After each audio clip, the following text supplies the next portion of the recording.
Bueno, pues buenos días, tardes, noches, las que en el momento en el que estéis escuchando este programa, pues nada, bienvenidos. Hoy vamos a tener una conversación que promete ser un poco tan fascinante como una novela de misterio, pero no os preocupéis, ¿eh? Porque aquí no hay crímenes que resolver, aquí solamente vamos a tratar de resolver con el invitado de hoy. El invitado es lo que es el misterio de Ujú. nuestras propias hormonas. Pues nuestro invitado es el doctor Joaquín Puerta. Sí, Él es un experto en endocrinología y es anfitrión de un podcast que también se llama Cuida tus hormonas y se va a unir un poco a nosotros para hablar sobre todo de este tema tan entrelazado porque por lo menos desde mi experiencia de clínico, les estaba contando antes un poco fuera de micro, es muy frecuente encontrar que personas que tienen trastornos de ansiedad tengan en algunas ocasiones, bueno, pues ujú. alguna historia también relacionada con el tema hormonal. Y bueno, pues hoy vamos a explorar un poquito cómo nuestras hormonas, que son de esos mensajeros químicos, aunque nos lo va a explicar mejor Joaquín, hay que zumban en nuestro cuerpo, tienen mucho que ver con esto. Bueno, vamos a hablar de cómo las fluctuaciones hormonales, por daros así un adelanto, podrían convertirnos a veces en una montaña rusa emocional, como condiciones como a veces el hipotiroidismo, el Ujú. hipertiroidismo, quizá más en este caso, pues puede convertir la ansiedad en una cita frecuente en nuestro calendario. Y también hablaremos del cortisol, que lo tenemos ya bastante manido por aquí, pero oye, qué bien si le podemos dar también un repaso. Y bueno, vamos a tratar de esto y de muchos más temas, así que si alguna vez te has preguntado por qué te sientes ansioso sin una razón aparente o por qué pareces un poco más estresado durante ciertos periodos de tu vida, pues vamos a ver hasta qué punto las hormonas podrían tener que ver. Pues lo primero, bienvenido al podcast, Joaquín. Muchas gracias por la presentación y nada, vamos a intentar solventar las posibles preguntas que haya sobre las hormonas y su relación con los estados emocionales o con la psique o con las funciones superiores. Eso es, vamos a resolver misterios, que a mí me gusta mucho. Yo soy un ser curioso Me pongo por en el mood. naturaleza.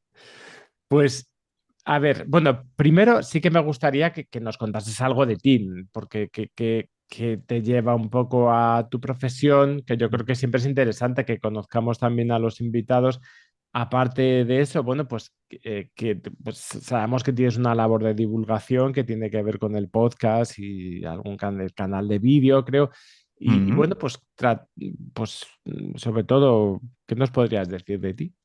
Vale, pues yo soy Joaquín, estudié medicina porque me gusta mucho conocerlo todo y una de las cosas más importantes que hay que conocer pues es nuestro propio cuerpo. Yo quizá me fui un poco más a lo físico, a lo somático, a lo tangible y me tiré más por la medicina. Me gusta aprender por qué ocurren las cosas, me gusta entender las cosas de una forma razonada y dentro de las especialidades médicas pues la endocrinología, entre otras pues era la que me daba la oportunidad de entenderlo mejor todo. También me gusta mucho el campo de la nutrición o el campo del ejercicio y realmente creo que la endocrinología pues era una especialidad que me ayudaba mucho a conjugarlo todo. La endocrinología es la ciencia médica, una especialidad médica que se encarga de estudiar las hormonas, que son unos mensajeros químicos que van por dentro de nuestro cuerpo, de ahí la palabra endo, que van por dentro de nuestro cuerpo y que dan diferentes mensajes a lo largo de los tejidos de nuestro cuerpo.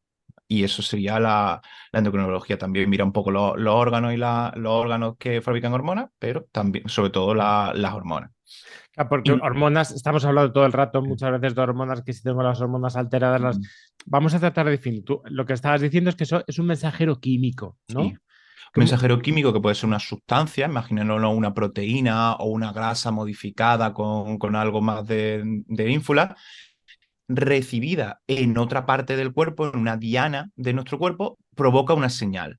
O sea, Ujú. realmente es como la comunicación, es un emisor que emite un lenguaje, que el lenguaje es la hormona, y que se recibe en un lado del cuerpo. Ajá. Va por el torrente sanguíneo, se recibe de forma homogénea por todo el cuerpo. Entonces, las hormonas realmente pues tienen ciertos sitios donde van a actuar menos o van a actuar de una forma, pero todas en sinergia con con el mismo mensaje. Por ejemplo, la hormona tiroidea, pues la hormona tiroidea va a ayudar a que el metabolismo esté un poco más rápido, a que el cuerpo vaya un poco más rápido o a que manejemos mejor los líquidos. El cortisol va a hacer ciertas funciones a lo largo de nuestro cuerpo, o así no hemos cableado, o así no hemos hecho, para generar reacciones de lucha o de huida. Otro Ajá. tipo de hormona, por ejemplo, la del crecimiento, pues va a ayudarnos a que tengamos los materiales y las células listos para seguir creciendo tanto a lo largo como a lo ancho a veces. Y con todo ese tipo, con cada hormona, pues va teniendo una función. O sea que fíjate, no sé si Ujú. puede utilizar esta metáfora, es como un sistema un poco de radiofrecuencia, es un sistema de Sí, comunicaciones, ¿no? sí, Más o menos. claro, hay varios sistemas de comunicaciones dentro de nuestro cuerpo. Están los Ujú, nervios, que transmiten señales eléctricas. Luego ujú, está el sistema endocrino, que a larga distancia transmite señales químicas. Luego está el sistema autocrino o paracrino, que es más como a corta distancia, que es entre las células en sí que van dando esos pequeños mensajes. Y es así como el cuerpo se relaciona entre ellos. Nosotros no somos un solo ente, nosotros tenemos que pensar que somos como muchas células, muchos órganos, muchos tejidos juntos con una misma misión: perpetuar nuestros genes o perpetuar nuestra especie. ujú. Vale, en la presentación yo estaba comentando muchas personas con ansiedad, Ujú, a mí por lo menos me dicen que en el caso, por ejemplo, de las mujeres, cuando están en el periodo menstrual, de pronto hay un aumento de la sintomatología. También haciendo un poco historial médico con los pacientes, pues observo que podemos encontrar muchas veces, pues eso, un hipertiroidismo, bueno, que seguro que algunos de los oyentes si pueden estar escuchando esto y pueden identificarse. Bueno, ¿cómo es posible un poco que exista esa conexión entre las emociones, ¿no? y este ujú. sistema hormonal? Mm, Vale. Sobre todo, una de las cosas que más quiero recalcar en esta charla es que la relación entre las hormonas y las emociones es una relación bidireccional, va en ambos gradientes. Las emociones pueden cambiarnos las hormonas, y mm, vamos a dar ejemplos muy clásicos, y las hormonas pueden cambiar nuestras emociones. Emociones que cambian hormonas, pues realmente de divorcios, depresiones, rupturas de pareja, en ciertas mujeres pueden producir ciertos periodos de amenorrea, es decir, bajan tanto las hormonas sexuales por ese estímulo negativo, ese gran shock que cada uno se puede llevar como quiera, pero que acaba produciendo una disminución de las hormonas sexuales femeninas o una disregulación, y puede producir o que el periodo te salga irregular o que directamente no te dé el periodo durante un tiempo ujú, por ese estímulo, esa emoción tan fuerte.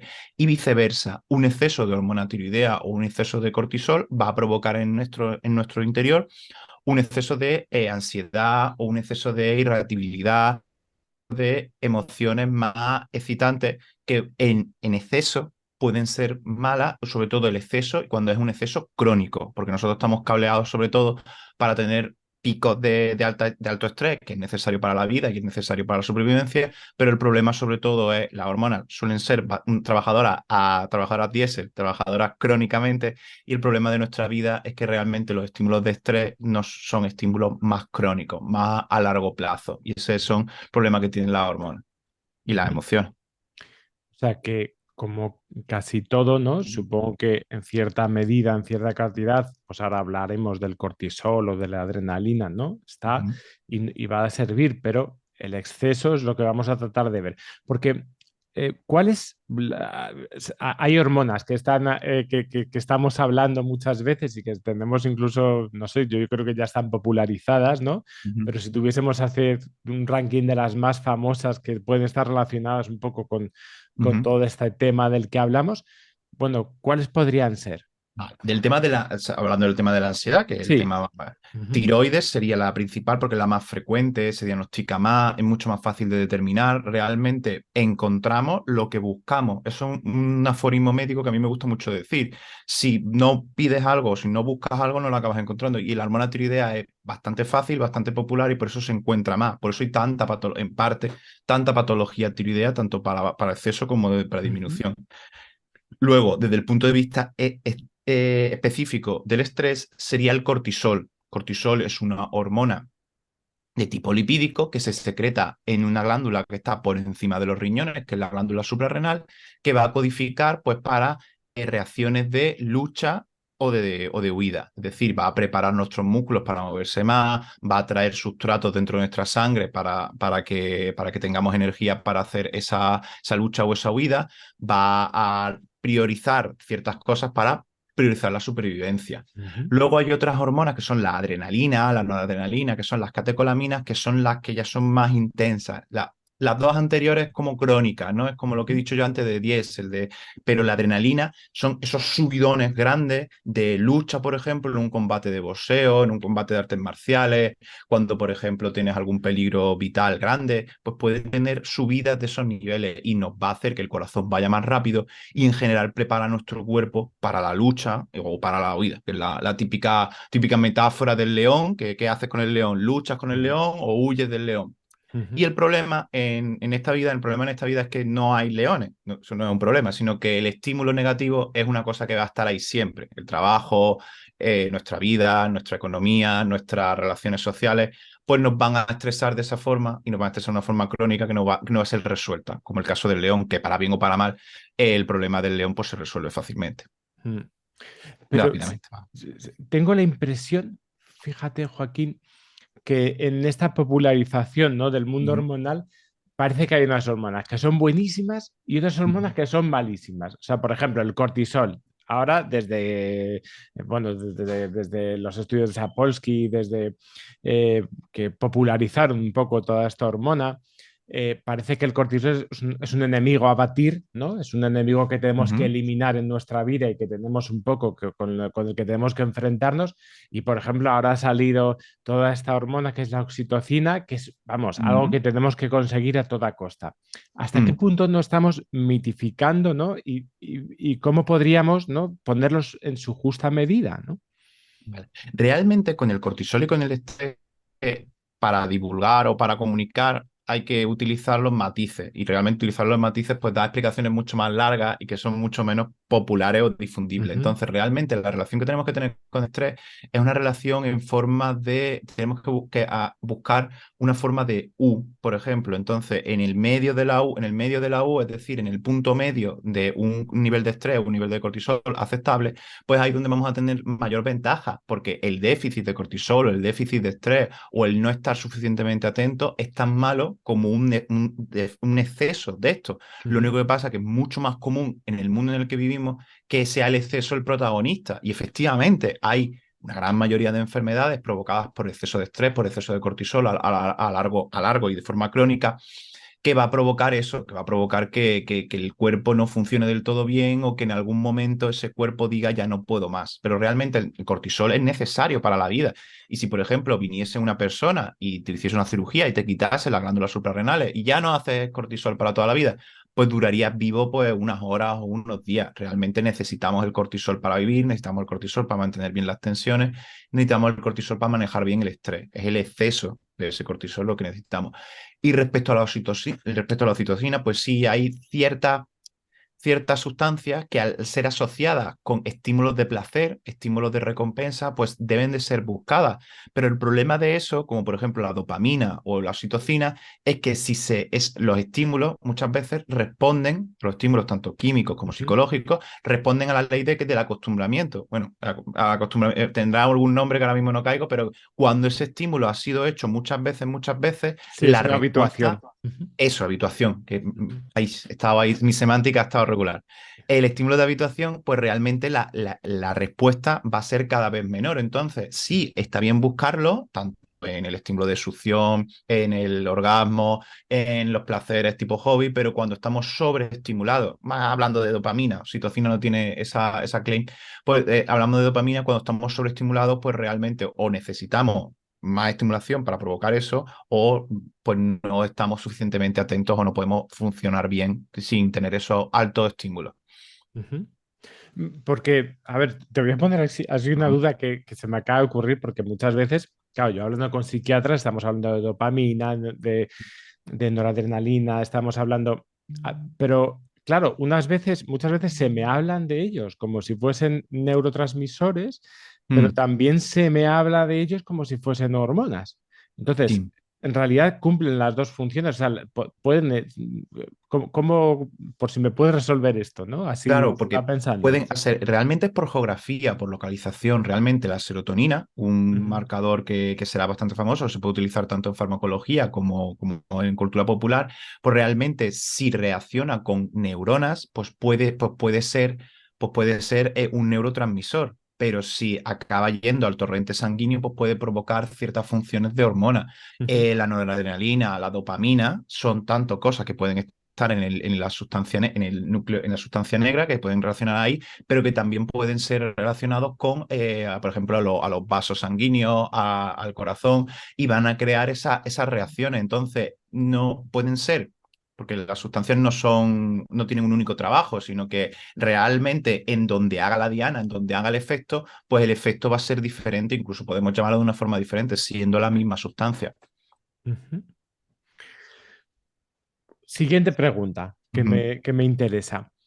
Eh, En nuestra consulta acuden más mujeres que hombres. Te podría decir que un 60-70% son ujú, mujeres, 30% hombres. Las razones podrían ser muy variadas, pero ujú, creo que para mí una de las principales es una cuestión simplemente social, ¿no? Es decir, creo que las mujeres tienen la terapia un poco más como un recurso integrado que el hombre, que tiene mucha más dificultad, pero por lo tanto, claro, tenemos que ver muchos problemas también que son específicos en este caso. Entonces, sabemos que las mujeres experimentan cambios emocionales debido a fluctuaciones hormonales. Esto también me ujú. gustaría ver un poco qué punto hay de mito, qué parte no hay de mito. Durante Vale. estamos el ciclo menstrual, muchos hablan ya del ciclo perimenstrual porque Sí. estaríamos hablando, entiendo, no solamente de antes, sino de durante y después.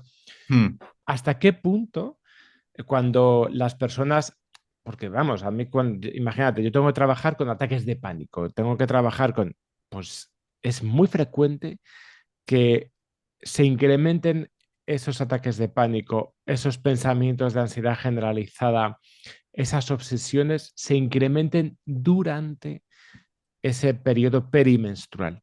Entonces, sí. me encantaría saber qué opinas tú de esto. Vale, pues realmente existe, o sea, realmente existe, no es un mito, incluso creo que, no sé si es reciente, pero sé que en el DSM-5 está incluido el síndrome premenstrual como un ítem de Eso patología. es. Entonces, realmente tenemos que pensar en el ciclo menstrual femenino como un continuo. Entonces, desde que empieza la menarquia, que es la primera regla, hasta que llega la menopausia, que es un año sin regla, pues la mujer va a estar, o debería de estar, menstruando, pues haciendo su ciclo hormonal con su consecuencia relación luego en el ovario y luego en los óvulos. Entonces, pues podemos diferenciar varias fases. Estaría la fase Ujú. folicular, luego estaría la fase de ovulación, fase lútea, y luego la fase luteínica del todo ya, que sería la fase final. Primera fase, fase folicular; segunda fase, fase lútea, y luego la ovulación. Antes de la ovulación, 2, 3 días, según también, esto también depende mucho del caso, depende mucho de la mujer, pues estaría lo que es la fase premenstrual. Y durante la fase premenstrual se puede producir una ligera disminución de las hormonas, tanto estrógenos como progestágenos, que son las Ujú. hormonas, son hormonas femeninas. Los estrógenos son como el equivalente femenino, en parte sería, por explicarlo pronto y mal, el equivalente femenino a lo que es la testosterona, Ajá. que da caracteres sexuales femeninos, entre otras muchas funciones, y la progesterona, que es la hormona que, en resumidas cuentas, nos puede preparar el cuerpo de la mujer para el embarazo. También se secreta en el hombre, pero en el hombre tiene como menos funciones. Entonces, esa disminución de estrógeno y esa disminución de progesterona justo antes de la fase de ovulación, pues puede provocar en ciertas mujeres, sobre todo cuando el estímulo, la bajada es muy marcada y esa persona es sensible a ese estímulo, puede provocar eso: disforia, puede provocar depresión, puede provocar irritabilidad, puede provocar ese tipo de cosas. Es una enfermedad o es una condición que está médicamente probada, que realmente hay poco de mito. El problema que tiene esa enfermedad, al ser una enfermedad muy de mujer, pues existe lo que es el sesgo de género, que es una cosa que también, bueno, también la medicina, que la medicina casi que lo trae, que como al ser una enfermedad de mujer, pues está un poco como más minusvalorada. O sea, está menos minusvalorada, o está un poco como que una exageración, o como eres tú, o ciertos tabús o ciertos tipos de cosas que se dicen que no son positivos, que no son constructivos para las mujeres y que no pueden ayudarlo. Y ha hecho que esas enfermedades pues no se hayan tratado, no se haya dado la importancia suficiente que se merece para lo que interfiere en la calidad de vida de las mujeres. Luego también es verdad que en fases de ciclo folicular y en fase de ciclo lúteo, pues tiene como que diferentes características un poco más contentas quizás en fase folicular y en fase lútea pues también pues tiene su irritabilidad o disminución del estado. Luego también tiene un componente físico-físico, o sea, es decir, el sangrado, las molestias, pues también eso también interfiere con el estado, o sea, dolor, pues quieras o no, provoca una repercusión emocional. ¿Y por qué, ¿no? ¿Y cómo es esa relación? Es decir, ¿cómo pasamos de esa disminución de estrógenos y progesterona Ujú, a tener sensaciones de malestar? Porque entiendo que parte de, como tú dices, de las sensaciones son físicas y que tienen que ver con, bueno, tiene que ver con que se está desgarrando el ujú, útero, pero sí. por otro lado, a nivel hormonal, ¿la falta de estrógenos, la falta de progesterona produce ansiedad o podría producir Sí, sensaciones?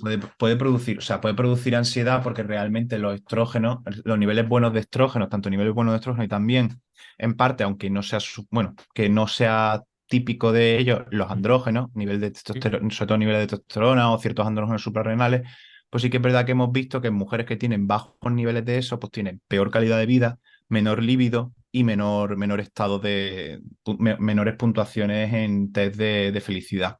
Ujú, Entonces, realmente nosotros tenemos que pensar, esos cambios en el ciclo están codificados por las relaciones que hay. O sea, cuando deja de haber endometrio, pues empieza a salir la hormona folículo estimulante, empieza a FSH, ujú, empieza a estimular para que recaptar bueno, a reclutar óvulos para el siguiente ciclo menstrual. Cuando ya va tocando, ya hay suficiente, se emite una señal para que salga la LH, que es la hormona que va a provocar el estímulo del pico, el estímulo para que ocurra la ovulación. Y todos esos cambios, tanto en FSH y LH, pues van a codificar para que haya tanto subidas de estrógeno como bajadas de estrógeno. Y luego, posteriormente, lo que acaba dejando el óvulo dentro de lo que es el óvulo dentro de lo que es el ovario, el cuerpo lúteo, pues va a fabricar progesterona que va a preparar el cuerpo para eso. Y cuando ese cuerpo lúteo involuciona, pues los niveles de progesterona vuelven a bajar. Y entonces, pues es un ciclo que va pasando de fin a fin con fluctuaciones tanto a nivel hormonal como luego su repercusión a nivel físico o a nivel emocional. ¿Y los hombres también tenemos, So- podríamos los hombres hablar, somos ¿no? más estables. Los hombres tenemos esa ventaja. Bueno, tenemos muchas ventajas en el campo de la salud, la verdad. Somos mucho más estables. Realmente los niveles de testosterona son bastante estables, no tienen esas fluctuaciones y realmente la menopausia masculina se Ujú, podría decir que llega a partir de los 60, a partir de los 70 años, que vemos en las analíticas parecidas a mujeres de menopausia, es decir, hormonas hipofisarias elevadas y testosterona baja. Lo ujú. podemos ver, pero realmente los hombres tenemos esa ventaja, que no tenemos esos ciclos y siempre estamos estables, lo cual pues, puede explicar ciertas cosas en los comportamientos. Vale, porque sí que había oído hablar, ¿no? Que también los hombres pasamos por ciclos hormonales, por Mm. supuesto, quizá no con esa intensidad, La pero me repercusión. preguntaba también, ¿no? Claro, Sí. realmente el cuerpo, yo en este tipo de cosas me gusta mucho decirlo, realmente el cuerpo no entiende niveles absolutos de glucosa, de hormonas o de todo. El cuerpo lo que entiende diferencias. Si estaba en X y lo pones de repente en -40, eso sí que lo va a notar, pero le da igual pasar de 150 a 140. Le da igual, eso no le da tanta importancia como lo vemos nosotros como un número objetivo que le damos calidad. Pero la diferencia grande, por ejemplo, el bajada de estrógenos de repente, quizá también después de los embarazos, que también puede provocar patología tipo depresión postparto, pues realmente eso sí que lo nota el cuerpo. Los números absolutos, los valores absolutos, le da un poco igual. Es lo que nota es la diferencia, el delta. Ujú. Y a un nivel más extremo, esto cuando estamos hablando de este trastorno disfórico premenstrual, ¿no? En el que ¿Sí?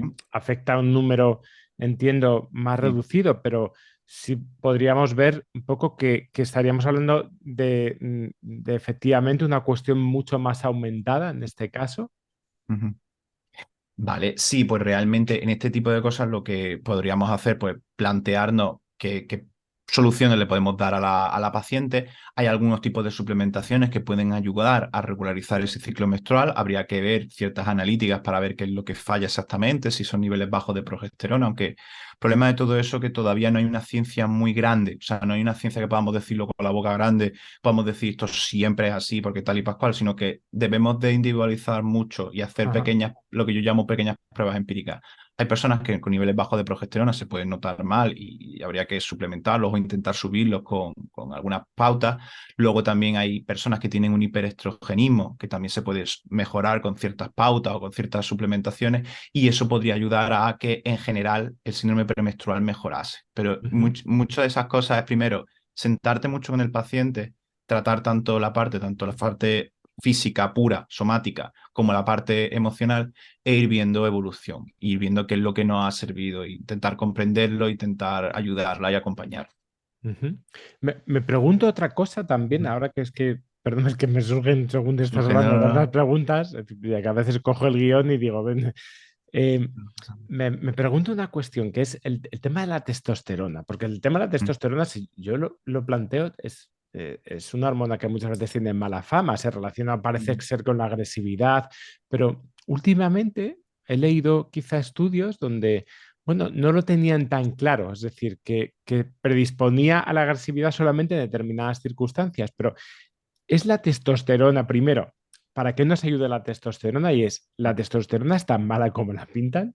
Y la testosterona. Sí, también tienes que pensar, bueno, hay que pensar en Sí. general sobre la testosterona un poco el uso que le vayamos a dar o los números que le vamos a dar. La testosterona es una hormona sexual masculina que es Ujú, responsable de los caracteres sexuales secundarios masculinos. ujú, Barba, nuez en la garganta, aumento de musculatura, distribución grasa típica de los hombres. También tiene problemas como aumento del riesgo cardiovascular, perfil lipídico diferente. Y luego, a nivel emocional, sí que es verdad que, por ejemplo, eso lo vemos nosotros en consulta cuando tienes déficit de testosterona, porque han tenido un problema de físico, ujú, cirugía de testicular que se lo han tenido que retirar, porque nunca lo han podido tratar o por X motivo. Le suplementamos con testosterona y sí que es verdad que una de las preguntas que siempre hay que hacer es si ha tenido mayor irritabilidad, si los días que se ha puesto la medicación, que están los niveles un poco más altos, se encuentra un poco como más cabreado, como más intenso. Luego también en un campo un poco menos académico y menos científico y menos sanitario, las personas que utilizan testosterona como ayuda exógena para el deporte, ujú, como por ayuda ejemplo. exógena para crecimiento, sí que es verdad que refieren aumento de la confianza, aumento de la agresividad, aumento de tal. Yo siempre he tenido mucha curiosidad por ese tema, por un punto de vista, por completar academia, y realmente sí que se ve que tiene un poquito más de agresividad, pero también es verdad que las respuestas complejas, como por ejemplo de lucha o de agresividad, no se pueden explicar del todo con hormonas. Tiene que tener un contexto social y un contexto de emociones y el aprendizaje que haya tenido esa persona también gana. Y yo creo que al final las funciones superiores son eso, funciones superiores que están un poco supeditadas a cosas tan primarias, a un cerebro tan primario como son de las cosas de la hormona, pero realmente no, primero, desde un punto de vista sin suplementación y sin medicación, realmente es muy difícil que tengan niveles tan altos de testosterona que vayas a tener problemas de agresividad. Y desde el punto de vista de suplementación, pues sí que es verdad que a lo mejor los días que te ponen la testosterona puedas estar un poco más agresivo. Sí que me lo han referido algunos pacientes. Ujú, Luego también hay que entender que la testosterona no es solamente mala para la agresividad, también niveles bajos de testosterona o niveles no óptimos de testosterona se correlacionan con menor atención, se correlacionan con menor CI. No es solamente agresividad pura y dura ujú, prototipo macho alfa, sino que también puede tener ciertas cosas que son más sofisticadas, que también es importante. ujú. Vamos a pasar ahora un poquito al país del tiroides, que es es un Muy país bien. que tenemos que visitar muchas veces dentro de los trastornos de ansiedad. Lo primero, existe una relación muy, muy estrecha entre el hipertiroidismo, por lo menos por lo que yo voy viendo, es decir, no es nada infrecuente que, como estaba diciendo antes, cuando observe el historial médico de la persona, oye, que exista una tiroides descompensada, que sobre todo en el caso de la ansiedad veo más hipertiroidismo y en el caso de la depresión veo más hipotiroidismo, pero sí Mm. que me gustaría que si me podrías aclarar o me podrías ampliar un poco la información aquí. Pues nada, mira, realmente la hormona tiroidea es una hormona que va a nivel del cerebro, va a acelerar. O sea, podríamos explicar cómo el mensaje de la hormona tiroidea es acelerar. Cuando tenemos bajos niveles de hormona tiroidea, nos vamos a encontrar un poco más lentos, tendencia a depresión, tendencia un poco depresión, abulia, pensamiento lento, niebla mental, eh, tristeza, todo ese tipo de cosas que están asociadas a una función cognitiva poco más disminuida. Y luego, cuando tenemos exceso de hormona tiroidea, pues va a ser ese mensaje va a ser un mensaje exacerbado, es decir, aceleramiento, nerviosismo, ansiedad, irritabilidad, estar nervioso, aumento del apetito, bueno, tiene que ver también un poco con el cerebro, y que realmente nos vamos a ver. Y sí que es verdad que podemos tener esa relación. Sí que una de las cosas que se deben de hacer cuando hay sospecha de depresión o sospecha de ansiedad, pues pedir unas hormonas tiroideas. Primero, porque no es una prueba muy costosa, que eso también hay que pensarlo en el campo de la medicina, sobre todo hablando en España, que hablamos de medicina pública, no es una prueba muy costosa y que nos puede ayudar a descartar causa orgánica de una cosa que es tan compleja que como una cosa que desde el punto de vista psicológico que puede llevar mucho tiempo y entonces una causa orgánica es relativamente más fáciles de tratar y más solucionable con un medicamento que las causas más complejas de las funciones superiores. Entonces, vemos eso, vemos el hipotiroidismo, trataríamos y hay ciertas personas que sí que es verdad que tenían un contexto que no podemos tratar con la medicación, que eso sí que va a necesitar ayuda, va a necesitar ayuda tanto personal como de profesionales, pero parte de la sintomatología se puede solucionar con levotirosina o como se conoce en España con Eutiro. Y al contrario, hay ciertas ansiedades o ciertas alteraciones del comportamiento en personas mayores o ciertas alteraciones de las personas, por ejemplo, que están después del posparto, es muy típico también desarrollar hipertiroidismo, pues un poquito de ansiedad, un poquito o mucho ansiedad, pues realmente pueden ser solucionables con o sin medicación, pero que estén relacionadas con alteraciones tiroideas. Ujú. Sí, yo es de las primeras cosas Ujú, siempre que pregunto, ¿no? ujú, sí, sí, Porque sí, me sí, sí. parece un tema que, oye, si podemos abordarlo desde ahí, a veces ahorra tantas cosas. El caso es que hay veces que algunas de estas personas les han quitado la tiroides. Entonces, se puede Ujú, vivir sin tiroides y se puede sí, tener un nivel regulado de... sí. A ver, realmente sí se puede quitar por varios motivos. Desde el punto de vista de enfermedad de Graves mal controlada, o un nódulo o un tiroides muy grande que te va a dar problemas para tragar, o por cáncer tiroideo, que es el cáncer endocrinológico, afortunadamente, y ahora explicaré por qué, más frecuente, ya que afortunadamente es de los más benignos y de los que menos mortalidad tiene. En España, de los casos más frecuentes de cáncer de tiroides, pues casi nadie se muere. Luego, lo que tenemos que hacer los endocrinos cuando un órgano no funciona bien es sustituir esa función. Si nuestro páncreas no funciona bien, hay que poner medicación, hay que poner insulina. Si nuestras glándulas suprarrenales no funcionan bien, hay que poner cortisol por boca. Pues en el caso del tiroides, habría que poner medicación tiroidea por boca, que es la levotiroxina o el Eutirox, que en España pues, se conoce con eso. Se toma por boca y sustituye la función de la glándula tiroidea dando hormona tiroidea a todo el cuerpo. Esto puede ser más o menos fácil de llevar, hay gente que lo lleva mejor y hay gente que lo lleva peor, entonces pues hay que individualizar en ciertos casos, pero la gran parte de personas llegan a tener una calidad de vida muy similar a las personas que tienen tiroides y sí se puede vivir sin tiroides. ¿Mm? Y aparte de las condiciones un poco más Ujú, conocidas de las que hemos estado hablando ahora, existirían otras enfermedades endocrinas, ¿no? ujú. Menos comunes que las que estamos viendo ahora y que también podrían estar relacionadas con la ansiedad. Por ejemplo, alguna La vez he más visto el típica. CUSI, no. Sí, el Cushing es muy típico. El Cushing sería muy típico, que es una imagen muy de libro de medicina. Yo cuando digo libro de medicina es con los casi caricaturas o casi dibujos así exagerados que utilizamos los médicos para recordar mejor las cosas, que es la persona con la cara de luz de luna llena, con el cuello hacia arriba, con la barriga hinchada, solamente el abdomen con estrías rojizas provocadas por el cortisol, y esa hormona va a provocar un exceso de estrés, ya sea la causa desde aquí, que secreta la ACTH más de la cuenta, o ya sea la causa suprarrenal, es decir, que el cortisol de repente, la suprarrenal de repente empieza a fabricar más cortisol de la cuenta. Luego hay otra enfermedad un poquito más rara todavía que se llama feocromocitoma o Ujú. paraganglioma, que es un tumor afortunadamente muchas veces benigno, que empieza a fabricar más hormonas catecolaminas de la cuenta y puede dar problemas que son muy característicos, como por ejemplo sudoración de repente, mucho dolor de cabeza de repente, tensiones muy altas de repente, y un cuadro muy característico que muchas veces se intenta buscar, pero finalmente, afortunadamente, es muy poco frecuente, pero también se puede tratar. Se trata con medicación o con cirugía, según sea el caso. Y es muy típico y hay que medir las hormonas. Y esas hormonas se tienen que medir en orina de 24 horas, que es otra cosa que también es curioso. Ujú. Claro, yo te iba a hacer una pregunta. ¿Cómo Ujú. sabe una persona o si podemos ver algunos indicios que pueden ayudar a la persona a entender que, bueno, pues que ese desequilibrio a lo mejor a nivel anímico que tiene podría tener Ujú. un origen también hormonal?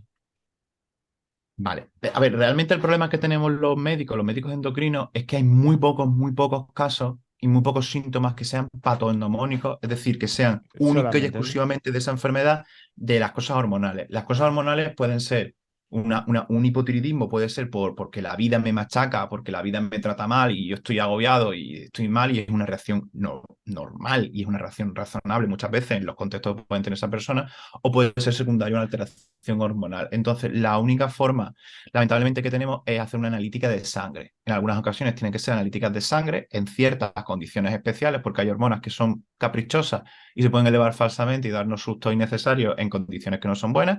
Y luego hay algunas hormonas que tenemos que mirar en orina de 24 horas, porque tenemos que hacer como una foto a lo largo del día y la mejor forma es hacerlo en orina de 24 horas. Y luego ya cuando vamos avanzando en el algoritmo diagnóstico, hay a veces que tenemos que hacer pruebas dinámicas, es decir, que hacerle algunas pequeñas putadillas al cuerpo, es decir, poner una sustancia, poniendo una azuquita, poniendo azúcar más de la cuenta, para ver cuál es la reacción y si es una reacción que, a pesar de todo eso, es fuera de lo normal, acabaríamos diagnosticando una enfermedad endocrina. Esos son diagnósticos ya más complejos, pero que también se pueden hacer.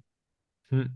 Y una vez que nos han detectado que exista, ¿no? Este desequilibrio hormonal, existen, aparte de la medicación propiamente dicha, aparte de las intervenciones que se pueden realizar, pero existen formas de regular nuestras hormonas a través de dieta, a través de un estilo de vida determinado. ¿Qué cuestiones pueden servirnos o ayudarnos aparte Realmente, de las que conocemos? claro, aparte de la medicina, por decirlo, medicina tradicional, medicina que sirve, que salva vidas y que hace que nuestra vida sea la mejor que hemos tenido en la humanidad en mucho tiempo, pues realmente sí que hay ciertas medidas, sí que se puede pensar que ciertas pautas dietéticas, según también el caso, pues pueden ayudarnos. Por ejemplo, para el caso del hipotiroidismo autoinmune, que es bastante frecuente, se puede utilizar una dieta antiinflamatoria que puede ayudar a mejorar, que no deja de ser una dieta antiinflamatoria, una dieta de patrón antiinflamatorio, una dieta mediterránea con cierta cambios enfocados al mundo de la inflamación crónica de bajo grado, y luego hay algunas suplementaciones o algunos tratamientos con vitamina D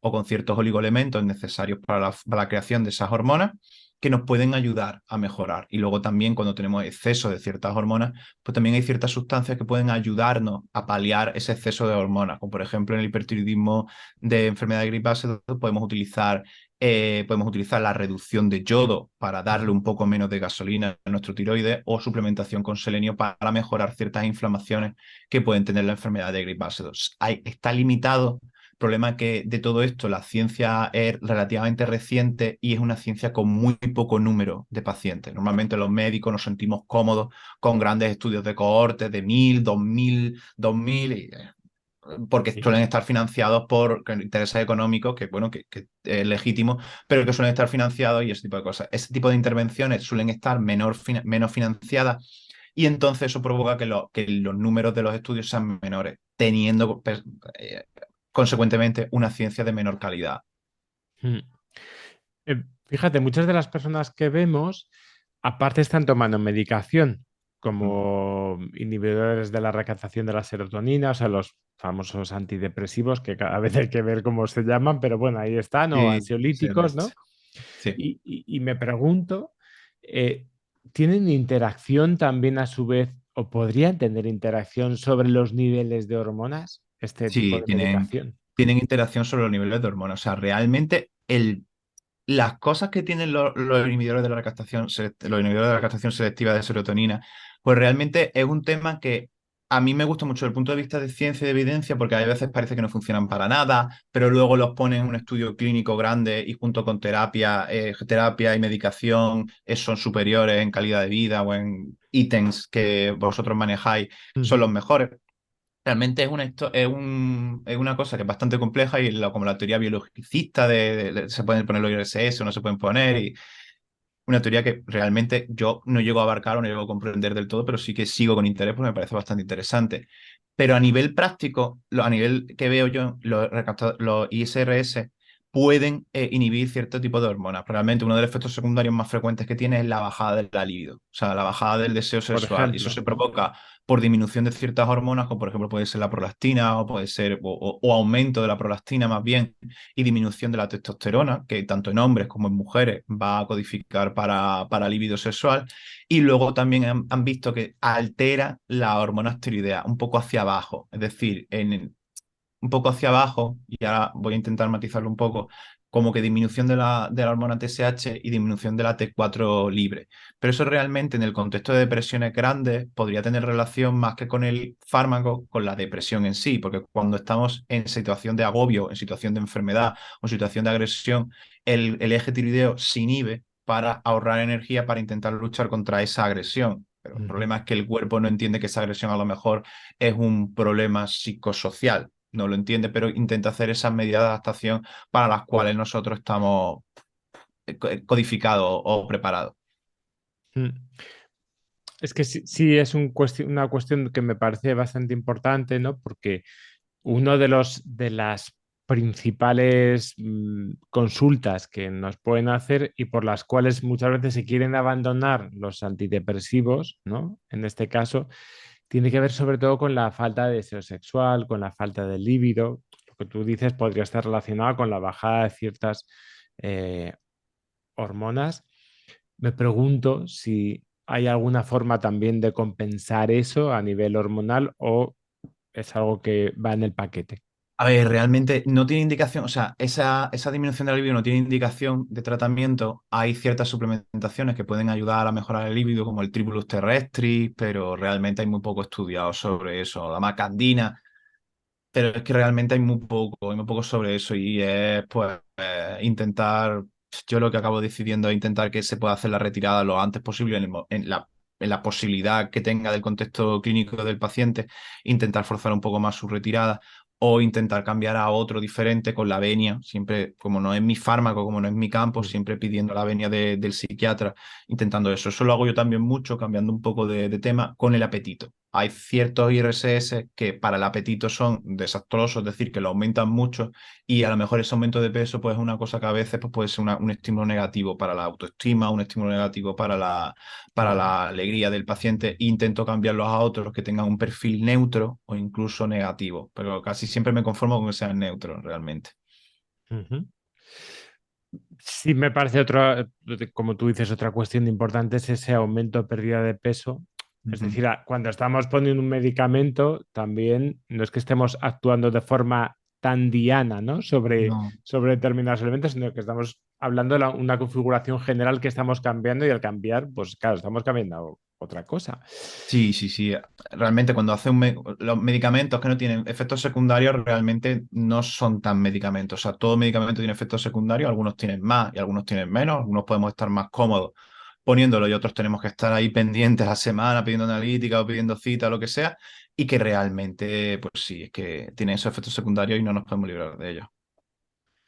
Y para concluir, sí que me gustaría ver qué avances o qué te gustaría ver en el campo de la endocrinología en los próximos años que pudiesen mejorar también nuestra capacidad para manejar los trastornos de ansiedad y, bueno, qué investigaciones que puedas Vale. ver importantes, bueno, que ya hayan aparecido, ¿no?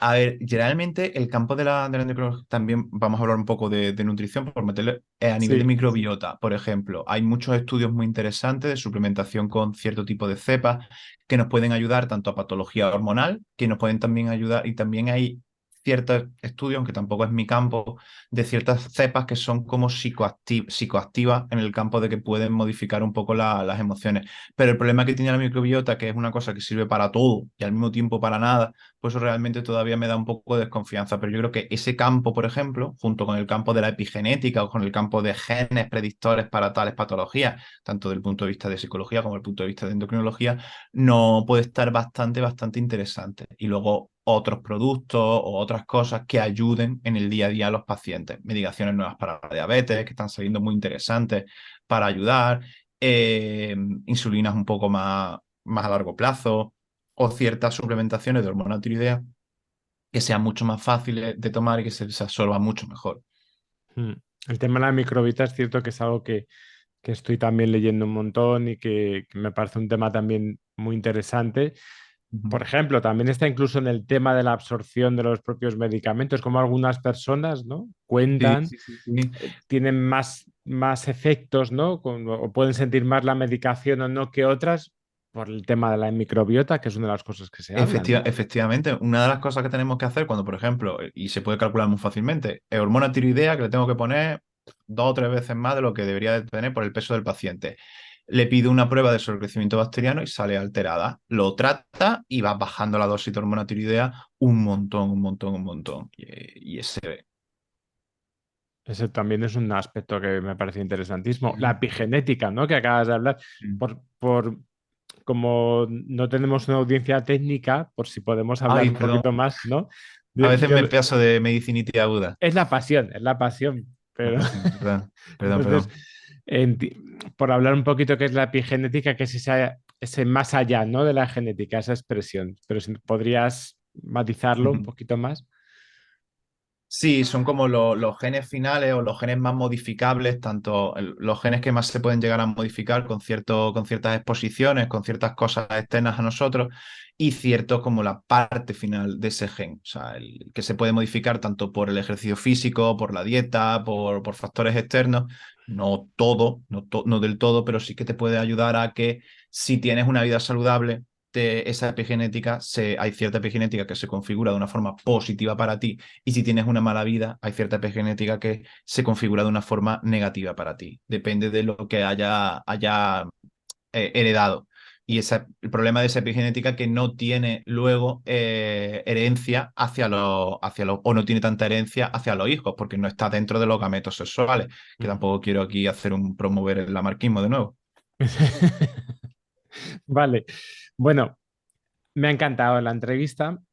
Porque para mí cada vez es más importante entender que la ansiedad no es una cuestión simple, es una cuestión en la que están involucrados muchos factores, factores sociales, factores médicos, hablamos con psiquiatras, hablamos con todo tipo de profesionales que nos ayudan a entender que tiene más que ver con un puzzle en el que tenemos que colocar varias piezas que una cuestión simplemente de tu pensamiento, de tú puedes, de tú, sino que vamos a tratar de entender esto y de dar las respuestas lo menos simplistas posibles y que puedan abarcar cada vez más aspectos. Entonces, pues intervenciones como la tuya, pues me encantan, me gustan, porque creo que son muy necesarias.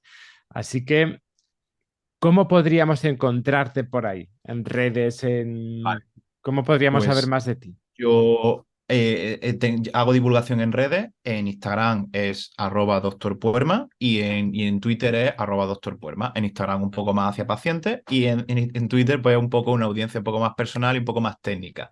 Luego también está mi página web que sería www.joaquinpuermaendocrino.com Ujú. y ahí podéis ver pues tanto mis citas conmigo de forma online, porque trabajo principalmente de forma online, y también mis libros que he sacado recientemente o cuando salga, no sé cuándo saldrá esto, pero realmente ya tendría 3 libros de hipo, fertilidad y tiroides e hipertiroidismo, para si queréis un poquito más reposado, pues poder leer mis libros. Eso es. Cuando queramos ir más despacito y con más calma, ahí tenemos, ¿eh? Sí, sí, sí. Ha sido un placer, Joaquín. Yo, Lo mismo como digo. siempre digo cuando me interesa una entrevista, pues a lo mejor, si puede ser, pues la posibilidad de llamarnos para Vamos. otras intervenciones, para otras cosas, que esto siempre nos enriquece un montón. Sin ningún problema, cambiando un poco de temas, porque realmente da para eso, y sin ningún problema, pues yo estaría encantado de volver a repetir. Total. Pues nada, un abrazo y nos vemos en el siguiente programa, amigos. Hasta luego.